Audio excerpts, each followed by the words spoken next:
la rentabilité des centrales solaires existantes. Donc, alors c'est existante, ça peut être des futurs en développement, mais on va se concentrer en fait sur des centrales existantes et surtout sur le gain de rentabilité qu'on peut avoir.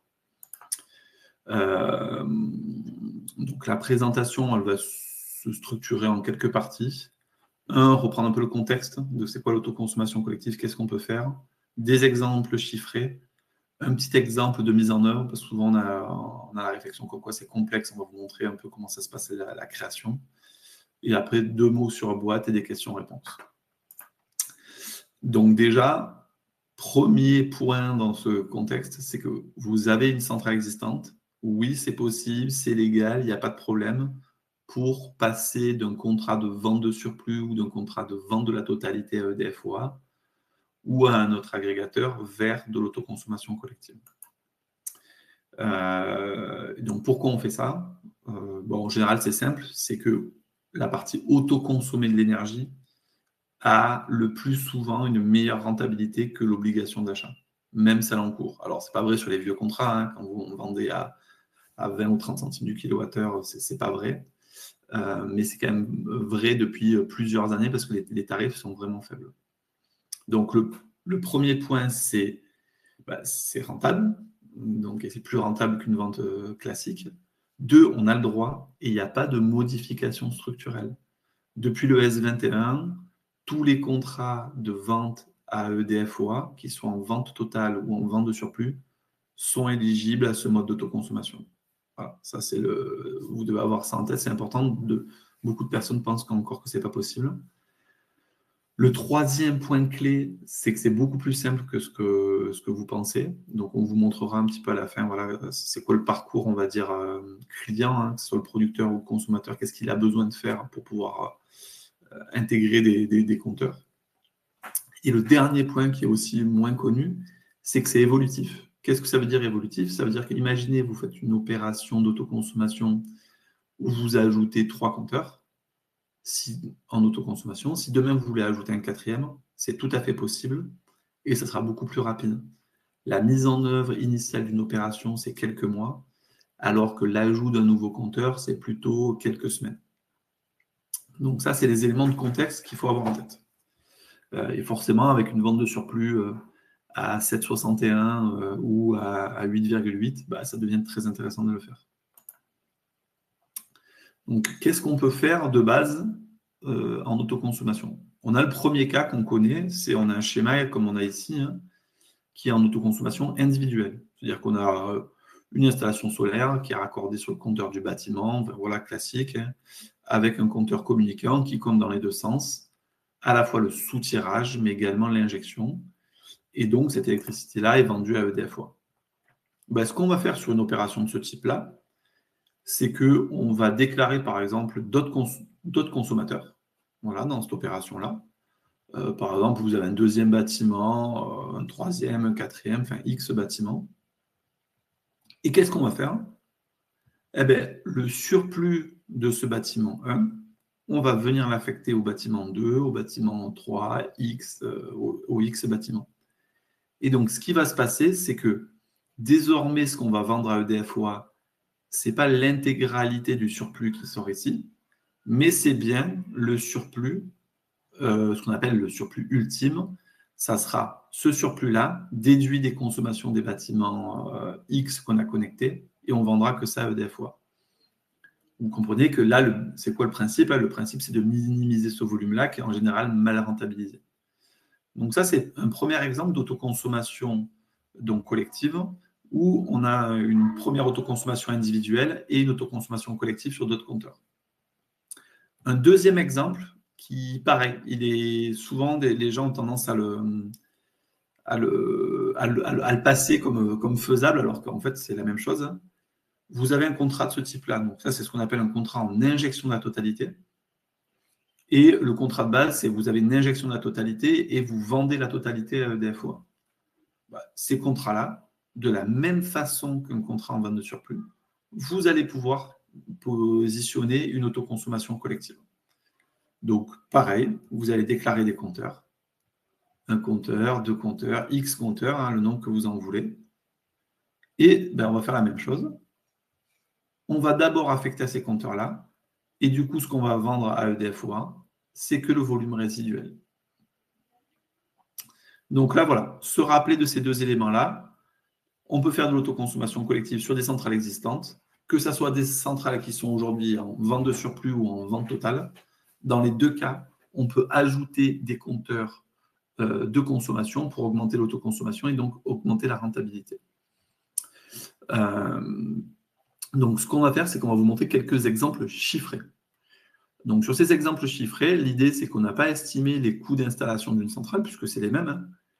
On va comparer ce qu'on appelle en relatif. C'est-à-dire qu'on va comparer, dire, ben voilà, une centrale en vente de surplus à l'heure actuelle, si je passe à l'autoconsommation collective, en combien de temps j'ai rentabilisé la mise en œuvre de l'autoconsommation collective? Que ça soit sur les coûts de mise en œuvre ou que ça soit sur les coûts de gestion de l'opération. Et on vous a fait ça sur quelques scénarios. Donc, des scénarios qui étaient initialement en vente de surplus EDF-OA et des scénarios qui étaient en vente de la totalité. Et donc, on va vous montrer ces trois scénarios, en tout cas, ces trois études qu'on a pu faire pour voir la rentabilité. Premier cas, c'est l'exemple agricole. Donc là, qu'est-ce qu'on a pris? On a pris une centrale de 150 kW de crête.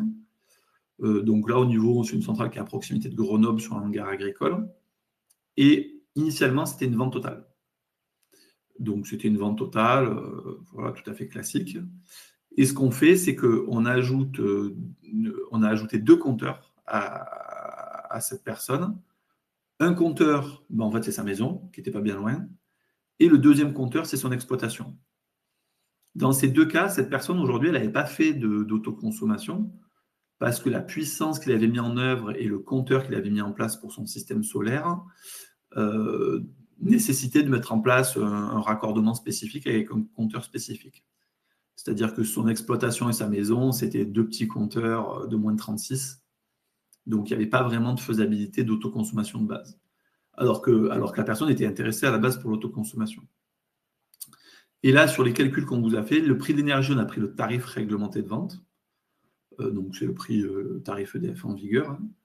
Et dans ce cas-là, on voit bien que le producteur, c'est le consommateur. Donc, ça veut dire que les gains, ils aillent chez le producteur ou le consommateur, ça tombe dans la même poche de la personne. Même si, en l'occurrence, le système solaire, il est investi à titre professionnel et la maison à titre particulier, on va dire c'est la poche gauche et la poche droite du producteur. Quoi. Donc, qu'est-ce qu'on a fait? Donc, on avait une centrale, donc pas d'autoconsommation individuelle, hein, hormis la micro-autoconsommation des onduleurs, on va dire. On a mis la maison, ce qu'on appelle en priorité. Alors ça, nous, c'est un grand classique, hein, ça nous fait souvent sourire. Mais la plupart du temps, ils ont une centrale professionnelle et ils envoient en priorité l'élec à titre perso sur leur maison, la maison des associés, la maison de leur mère. Enfin, voilà. C'est souvent comme ça que c'est fait. Et en priorité numéro 2, c'est l'exploitation avant d'envoyer EDF-OA. Donc déjà, sur ce graphique de flux, ce qu'on peut voir, on peut voir deux choses. Un, on a mis la maison en priorité. Et deux, on voit bien que dans cet exemple, on autoconsomme très peu. L'autoconsommation, en gros, c'est la différence entre la différence d'épaisseur de cette première flèche avec la dernière. On verra, c'est moins de 10% dans ce cas-là. Et on a fait exprès. Pourquoi? Parce que dans ce genre d'exemple, on a souvent une production qui est bien supérieure à la consommation et donc des taux d'autoconsommation faibles. Et c'est intéressant de regarder ce cas-là, notamment en termes de rentabilité. Pourquoi? Parce qu'on voit bien qu'il y a une faible autoconsommation. Donc là, c'est un petit peu petit, mais vous aurez les slides, vous aurez tous ces éléments. On a fait l'estimation que le CAPEX de mise en œuvre, c'est 3 000 €. C'est un forfait standard qu'on a sur ce type d'opération. Le coût d'exploitation d'une autoconsommation collective, c'est à peu près 300 € plus 20 € par compteur. Donc ça, ce sont des frais Enedis qu'on peut avoir. En année 1, on va gagner 2 500 €. Et le gain moyen sur 20 ans, c'est à peu près 3 250 €, sachant qu'on a pris une inflation sur le prix de l'électricité de 2%. Donc c'est quand même, je pense qu'on a été assez raisonnable. Et l'autoconsommation, ce qu'on voit, c'est qu'elle passe de 0 à moins de 10%. Qu'est-ce qu'on voit ici? On voit que le système, il est amorti en même pas 1 an et demi. Donc, on a un système agricole qui était en vente totale. On a mis en place 2 compteurs d'autoconsommation qui ne consomment même pas 10%. Les frais complets de mise en œuvre d'une opération de ce type-là, ils sont amortis en même pas 1 an et demi. Donc, ce qu'on veut vous montrer là-dessus, c'est que ça, c'est des cas où souvent on dit « Ah ouais, est-ce que c'est rentable ou pas ?» Oui, en fait, il y a beaucoup de cas comme ça, c'est très rentable de le faire. Et ça, c'est typiquement, c'est un cas d'étude, nous, qu'on voit petit à petit se généraliser sur des centrales existantes, parce qu'il y a beaucoup de gens qui ont des hangars agricoles, des choses comme ça. Et évidemment, si c'est rentable sur une centrale existante, forcément, sur des nouvelles centrales où le prix de l'énergie, il va continuer à baisser. Enfin, voilà, sur le segment 100-500, si on est à 8,8 ou 9 centimes d'euros du kilowattheure, l'écart sera d'autant plus grand que la rentabilité augmentera. Donc ça, c'est le premier élément, premier exemple, etc.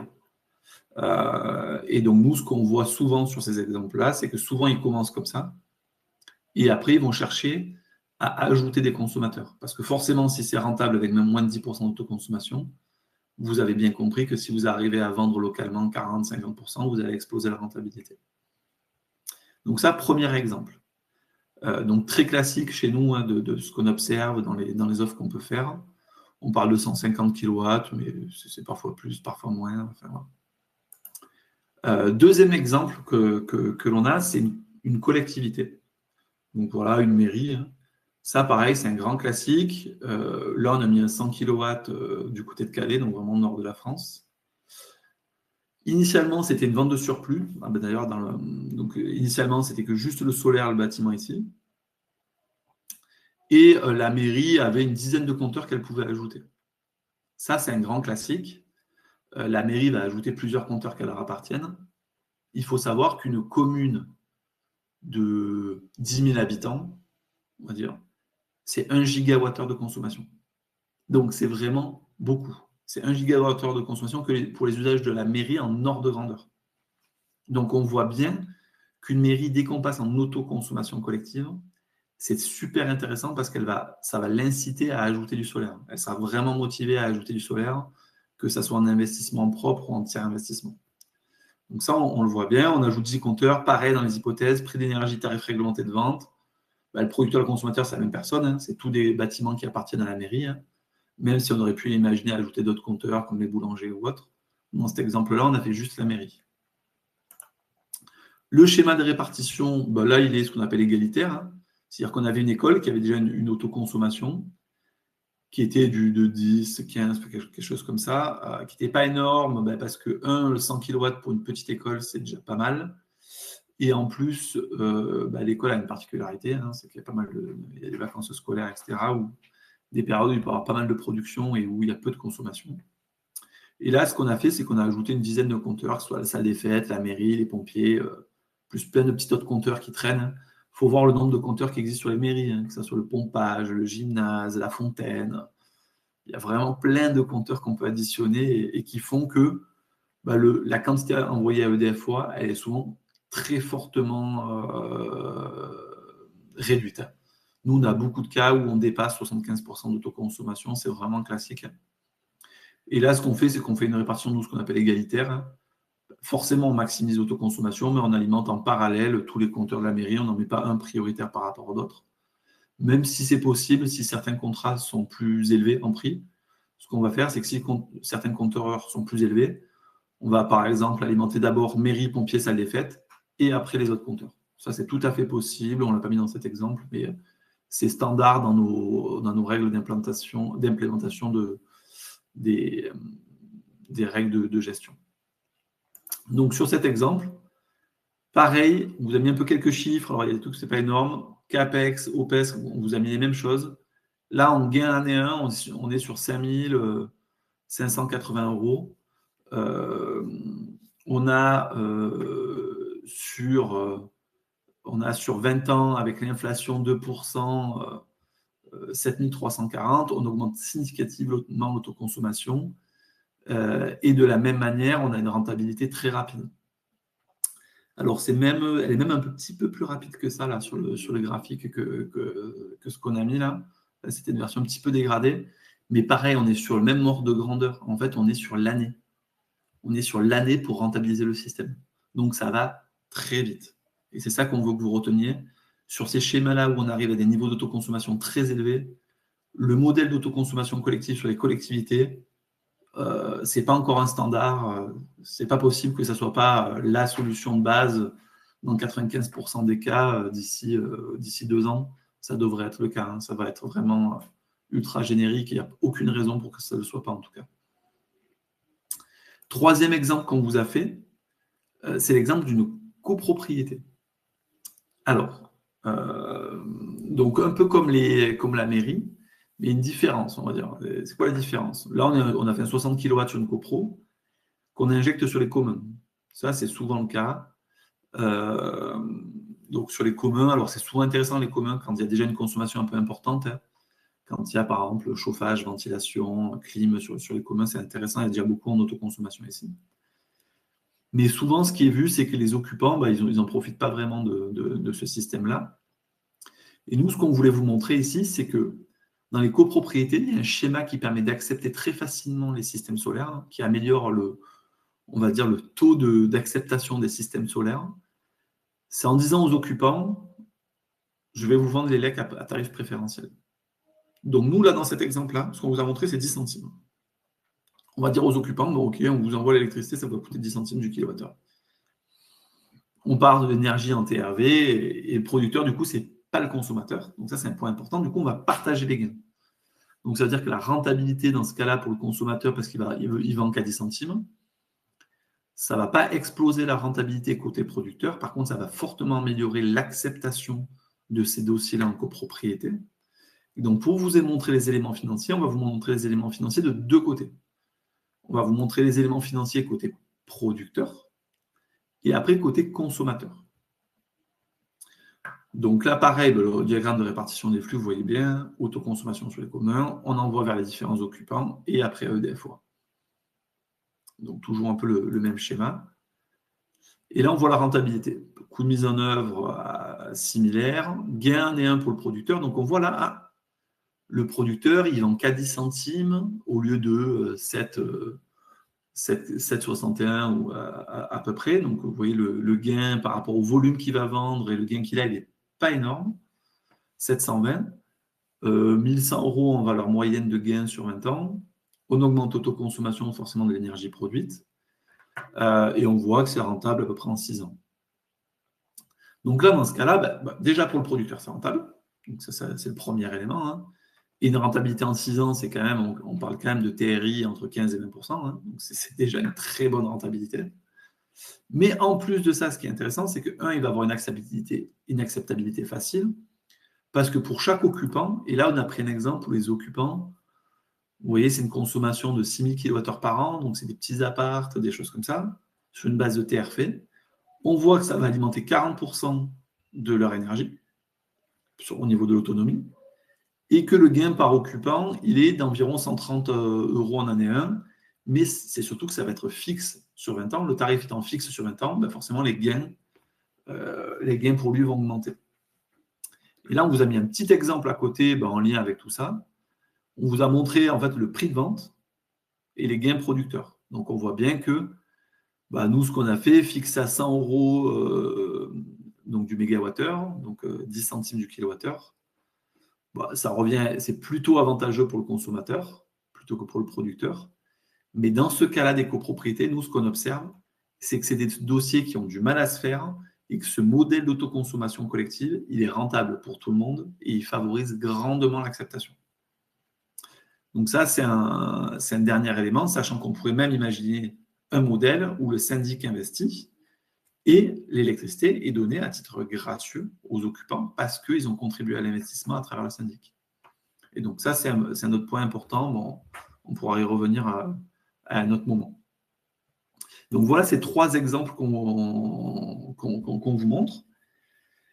Et maintenant, souvent, c'est de dire, voilà, ok, il y a ces gains-là, mais ça va être long à mettre en œuvre, comment on fait, etc.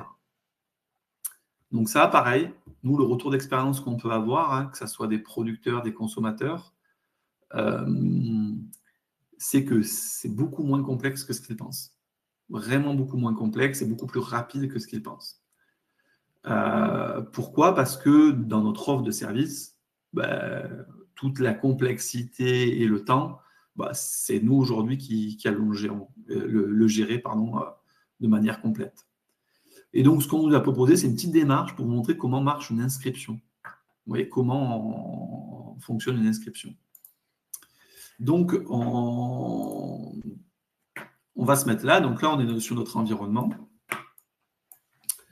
Et on va vous montrer ce qui se passe. Donc, bon, forcément, on vous a fait une proposition commerciale, vous avez signé un devis. Voilà. Qu'est-ce que vous recevez?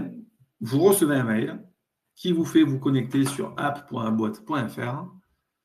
Vous rentrez votre email, votre mot de passe et vous arrivez ici. Donc là, voilà, alors on a appelé Lucky Luke, hein, Lucky, pardon. Il arrive, et donc il arrive ici, il y a plein de choses qui sont complétées. Il va devoir compléter ses informations personnelles, mais ça sera déjà pré-rempli. Je suis une collectivité territoriale, blablabla, mon nom, mon prénom, mon numéro de téléphone, etc. J'accepte, pareil, le RGPD, tac, tac, tac. Et alors, je reviens, hop. Et donc, première information personnelle. Deuxième aspect, donc là, c'est un producteur qui a aussi des compteurs. Mais qu'est-ce qu'on va lui demander? On va lui demander de saisir ses compteurs consommateurs. La mairie, la salle des fêtes, le local technique, le stade. Et les compteurs producteurs, donc en l'occurrence l'école. Pour chaque compteur consommateur, c'est facile, hein, on lui donne un petit nom, type de consommateur, la puissance, le numéro PRM. Tout ça, c'est des éléments qui sont rentrés. C'est-à-dire que c'est pré-rempli. Donc lui, il va arriver, il va devoir vérifier ces éléments-là, et une fois qu'ils sont vérifiés, il va pouvoir juste cliquer OK et le valider. Donc il remplit ses compteurs, à la fois consommateurs, les compteurs producteurs. Donc s'il n'a pas déjà donné le consuel à Enedis, il faudra nous fournir le consuel, il pourra le déposer. Et après, on va lui demander de signer 3 documents numériques. Le premier, il va nous déléguer la gestion des relations avec Enedis à travers ce qu'on appelle le terme PMO, personne morale organisatrice. Et donc, c'est nous qui avons le statut de PMO, donc il n'a pas de PMO à créer, etc. On gère ça pour lui. C'est lui qui décide comment il répartit l'énergie. En revanche, c'est nous qui le mettons en œuvre et c'est nous qui avons le statut de PMO. Le deuxième élément, il va nous signer un mandat Enedis, puisqu'on a accès à des informations contractuelles et tout ça, c'est pareil, c'est une signature Enedis et une signature PDF. Hein. Donc, il va venir, il va cliquer signer, il va recevoir un SMS, code de confirmation terminée.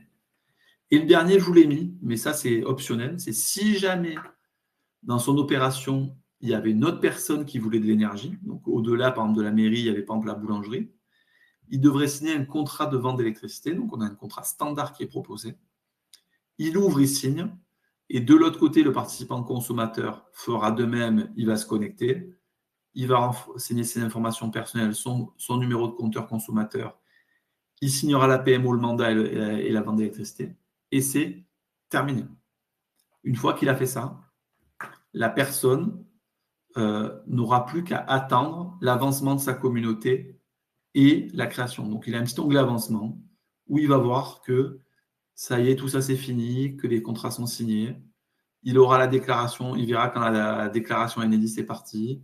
Il verra son numéro d'opération apparaître. À chaque fois, il aura un petit mail, hein, que la convention est signée, que ça démarre. Et quand ça démarre, il atterrira ici et il pourra voir son opération en temps réel. Il pourra venir voir et il verra les données à la fois des producteurs, à la fois des consommateurs. Il pourra voir les statistiques mensuelles, etc.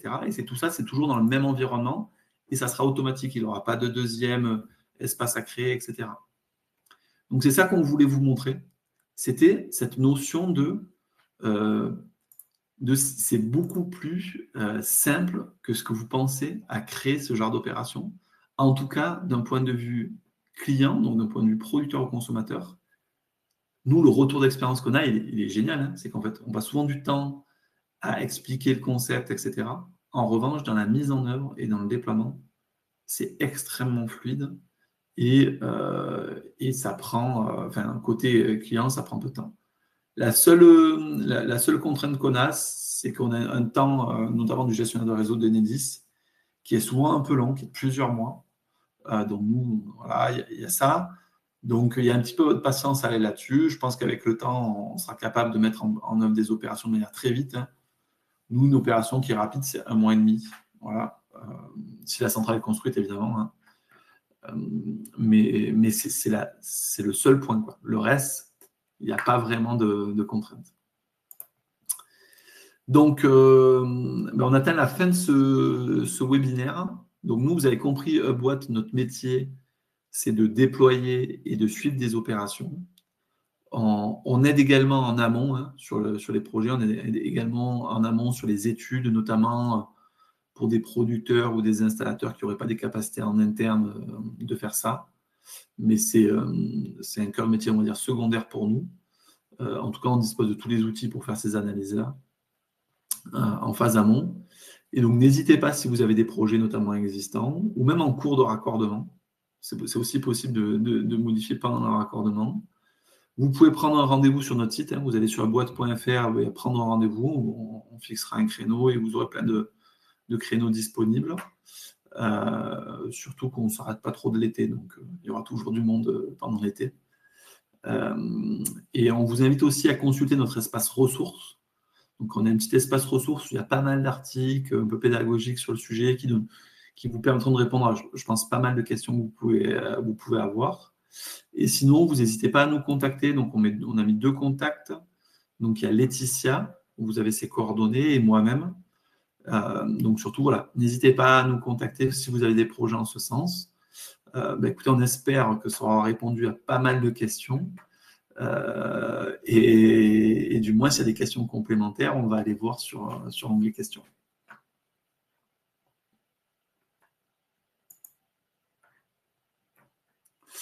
Alors, sur l'onglet questions, nous avons quelques questions. Pourquoi on met 2 compteurs pour autoconsommer? Je ne suis pas sûr d'avoir compris. Pour en rajouter un seul ne suffirait pas. Alors, en effet, vous pouvez ajouter qu'un seul compteur. Ce genre d'opération, clairement, il est possible à partir de 2 compteurs. Un compteur producteur, qui soit en injection totale ou en injection de surplus, et un compteur en soutirage. À partir du moment où vous avez 2 compteurs, c'est tout à fait possible. Et on a aussi des cas où on a 2 compteurs qui sont en injection de surplus. Donc, il y a une centrale de chaque côté, mais ils se partagent leur surplus. Vous voyez, on fait souvent ça sur des cas où vous avez un compteur qui a très peu d'autoconsommation parce que c'est plutôt du hangar. Et de l'autre, c'est le site industriel qui a une petite production mais qui aura un gros potentiel d'autoconsommation. Du coup, on met les 2 ensemble, c'est tout à fait possible. Bonjour, je suis syndicat de copropriété. Pour bien comprendre, vous facturez 3 000 la mise en place d'autoconsommation, puis 300 pour la gérer. Oui, c'est ce qu'on a mis dans l'exemple. Ça, n'hésitez pas, vous nous donnez votre mail, on vous enverra la grille tarifaire. Ça, vous nous faites un mail là, à Laetitia, contacte-toi moi et on vous enverra la grille tarifaire, comme ça vous aurez tous les détails. Merci. Pour les gains consommateurs et le passage du tarif de vente que vous fixez pour le consommateur et qui doit payer TTC, vous considérez l'exonération de l'accise en ACC. On a fait, alors là, dans cet exemple-là, ce qu'on a fait, c'est qu'on a considéré l'accise, mais on a pris en compte aussi des heures creuses, voilà, pour le gain consommateur. Mais en effet, le sujet de l'accise, il est toujours un petit peu en débat, sachant qu'il y a encore des choses où, même si on doit la payer, on ne sait pas trop comment la payer. Il y a encore des petits sujets clés là-dessus, sur la partie assise. Vous parlez d'Enedis, mais est-ce que vos outils marchent aussi sur les ELD? Non. En théorie, oui. En pratique, avec les ELD, leurs systèmes d'information ne sont en général pas ou peu développés, et donc on n'est pas compatible. Donc c'est en effet un verrou. Et en plus de ça, les ELD, aujourd'hui, la complexité de mise en œuvre, elle est plus élevée. Donc souvent sur les ELD, on pourra avancer sur les sujets quand il y a vraiment, beaucoup de... quand il y a beaucoup d'enjeux, quoi.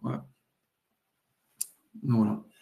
Porte de Béziers, vous avez déjà votre installation. Donc ça, voilà. je pense que c'est pas mal adressé directement, mais voilà. Maxence, Denis et Porte de Béziers, n'hésitez pas à discuter ensemble. Écoutez, c'est tout pour les questions. S'il n'y a pas plus de questions, bon, écoutez, c'est bien, c'est bon signe, vous êtes pas mal sur sur le webinaire, mais ça veut dire qu'on a on a à peu près été clair, j'espère, du moins. En tout cas, si vous avez des questions, vous n'hésitez pas à nous contacter. Et puis, écoutez, on vous dit à bientôt autour d'un projet neuf ou existant, que ce soit une centrale solaire, que ce soit de l'hydraulique ou autre. Voilà. Sachez que tout est faisable pour valoriser mieux son électricité localement. Bonne journée à vous et à bientôt.